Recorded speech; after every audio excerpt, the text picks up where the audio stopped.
হায়াত শেষ হয়ে গেলে আমরা সবাই অন্ধকার কবরে চলে যাব, কথা ঠিক কিনা? সবাই চলে যাব। এই যে আমাদের দেশের দেশনেত্রী বেগম খালেদা জিয়া চলে গেল, হায়াত শেষ, এজন্য কি আল্লাহর ডাকে চলে গেছে। এরকম সবার চলে যাইতে হবে।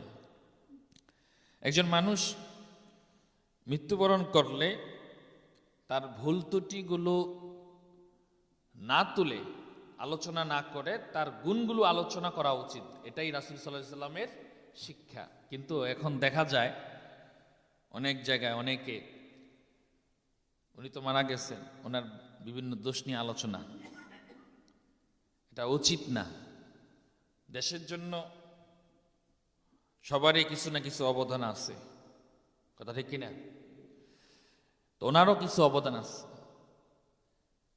উনি দেশকে ভালোবাসতেন।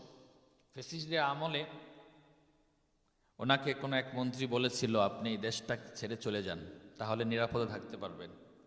কিন্তু উনি তখন বলেছিল, এ দেশ আমার, এদেশের জনগণ আমার, এদেশের মাটি আমার, যদি আমার মরতে হয় এবং বাঁচতে হয় আমি এদেশেই বাঁচবো, এদেশেই মরব। আপোষহীন নেত্রী ছিলেন উনি।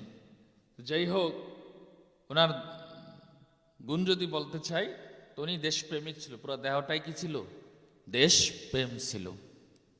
আল্লাহ তাআলা এই দেশপ্রেমের উসিলা করে তাকে মাফ করে দিক, আমরা সকলে বলি আমিন। তো ওনাকে যে জায়গায় কবরস্থ করা হয়েছে, আমাদের সাবেক প্রেসিডেন্ট জিয়াউর রহমানের কবরের পাশে, আমি সরকারকে মিডিয়ার মাধ্যমে আবদার করব, এই জায়গাটা একটা পরিবেশ করা উচিত।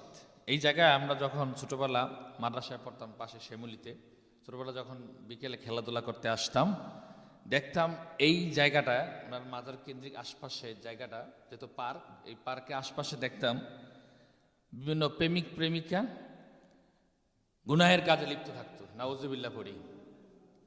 এরকম একজন দেশপ্রেমিকের কবরের পাশে যদি এরকম গুনাহের কাজ চলে, তা এটা আমাদের জন্য কষ্টকর কিনা?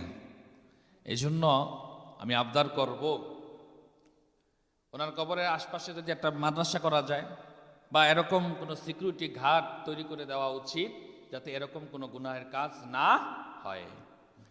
আল্লাহ তাআলা আমাদের প্রত্যেককে বেশি বেশি নেকের কাজ করার তৌফিক দান করুক, সকলে বলি আমিন।